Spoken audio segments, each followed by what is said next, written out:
Business Studies, class 11, and forms of business or organization lesson is. So student, till now we have discussed about cooperative society and its features. Now it's time to discuss its merits and demerits. So let's see what are the merits. So these are the following merits of cooperative society: equity in voting status, limited liabilities, stable existence, economy in operation, support from government, and ease of formation. So now let's see each point in detail. So, according to the first point, equity in voting status, the principle of one man, one vote governs the cooperative society. Each member is entitled to equal voting right. As we have studied in the feature, that in cooperative society, the principle was of one man, one vote, means equal voting right was there. Then the means this voting status, it also says, like, suppose if the person is having much power, it doesn't mean that the person can vote more than one. Therefore it is said that it works on the principle of one man, one vote. One person can give one vote only. Then the second point says limited liability. The liability of members of a cooperative society is limited to the extent of their capital contribution. Means, as we have seen in this point, or means this point was also there in the feature, that the liability of member is limited, and it is limited to the extent of the capital contributed by that particular member. Then the third point says stable existence, death, bankruptcy or insanity of the members do not affect continuity of a cooperative society. So what does it mean? As the cooperative society work on voluntary membership, which means people may come, people may go, and it will not affect even on the death of any partner. Therefore it is said that it has stable existence. Then the third point says economy in operation. The focus is on elimination of middlemen. This helps in reducing cost. The customers or producers themselves are members of the society, and hence the risk of bad debts is lower. So student, as we have already discussed in one of the feature, that the feature was of service motive, and how they used to serve the cooperative society, like they directly purchase the product from the manufacturer or from the wholesaler, and so the cost of the middleman was reduced, and which was distributed among the members. So therefore it is said that economy in operation, like as the cooperative society, the members, they purchase in the bulk directly, and that is how they eliminate middlemen and provides those product to the member as per their need. Therefore it is said that it is economy in operation. Then support from government. The cooperative society exemplifies the idea of democracy, and hence finds support from the government in the form of low taxes, subsidies and low interest rates or loans. So as we have seen in the feature, that registration is must in cooperative society, that the cooperative society is supposed to be registered by the registrar under the Cooperative Society Act 1912. It was told to you in the feature. So government will be engaged, and government help in the form of giving subsidy, low interest rates on loans. If suppose these society they require loan, then the rate of interest these society have to pay is lower than what normal people used to give, and therefore it is said that government control will be always there. Then the last point of the merit says ease of formation. The cooperative society can be started with a minimum of 10 members.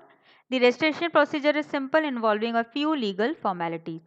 So student, as we have seen that there is voluntary membership, so formation of a cooperative society is easy, and as only 10 members are required to start this society, therefore this is one of the merit of the cooperative society, that it is ease of formation. So here we have done our merits of cooperative society. Now let's see the limitations of cooperative society.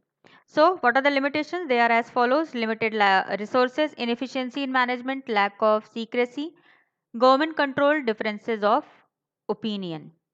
So let's see what are these limitations. So Limited resources.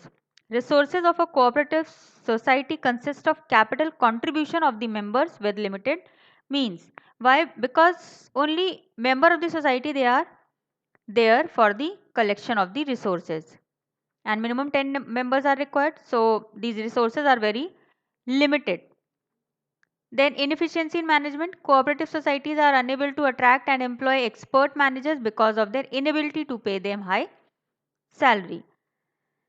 Means why it is so? Because even if the members are there but they are not professional experts, and because due to limited financial resources, a cooperative society is not able to employ or to hire expert managers to manage its affairs. That is why the management can't work efficiently. Then the third limitation says lack of secrecy. Open discussions in the meetings of members as well as disclosure obligation. It is difficult to maintain secrecy about the operations of a cooperative society. So as we have seen that the formation is easy, means anyone can come and join. So there is lack of secrecy because now you have to disclose every fact with the members.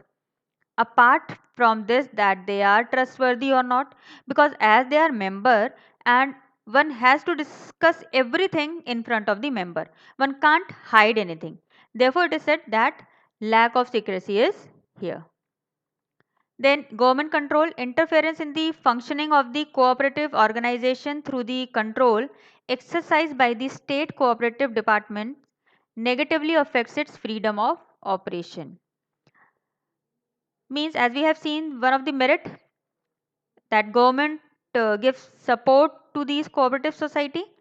So on one part it act as a merit, and on the another part it act as demerit also, because uh, when it gets various benefit from government in the form of subsidies, low interest rate, then government imposes several rules and regulations related to auditing of account, etc.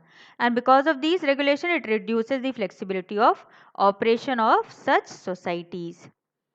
Then the last is differences of opinion. Internal quarrels arising as a result of contrary viewpoints may lead to difficulties in decision making.